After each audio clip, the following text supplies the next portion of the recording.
At this time of Jubilee and national celebration, the Church also celebrates a great event. Ar y Pentecost neu Sul Gwyn, gweddiwn am yr Ysbryd Glân Duw gyda'i tân cariad Duw ynom. And so at this time we pray for all who're celebrating and for all who need energy, peace or hope, praying for the strength of God's Holy Spirit. Gweddiwn y gallwn dirnad ewyllus Duw am ein bywydau, a dilyn yn ffordd Christ. Hi Naomi, tell us where we are here as we're looking towards Pentecost. Well, this is Bro Padrig Church on the north coast of Anglesey and actually on the Anglesey coastal path, and it's a very much loved church, one that's now open 24/7 for visitors, pilgrims, anyone who wants to come and just enjoy the peace of this lovely building. A beth sy'n digwydd yma, beth sy'n newydd, sut mae ysbryd yn adnewyddu'r eglwys yma? Wel, bob wythnos, rhai ohonon ni yn dod gyda'n gilydd jyst I aros yn y tawelwch yn yr eglwys am weddi tawel am hanner awr. A dydy hi ddim wedi bod peth bod pobl wedi wneud o'r blaen, ond rwan mae hi wedi bod peth arbennig, peth mae lot o pobl yn licio yn y patrwm y gwasanaethu yn yr ardal yma.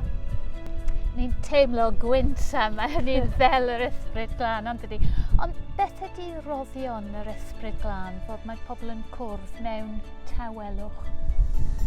Dwi'n meddwl mae'n pwysig I helpu pobl cofio, mae'n posib just I aros mewn presenoldeb Duw. Dim bob amser yn just gofyn am pethau, ond teimlo presenoldeb Duw, aros yn cariad Duw.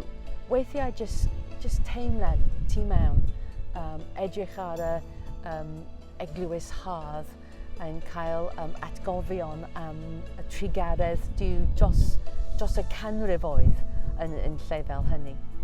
And what are people praying for here in Bro Padrig?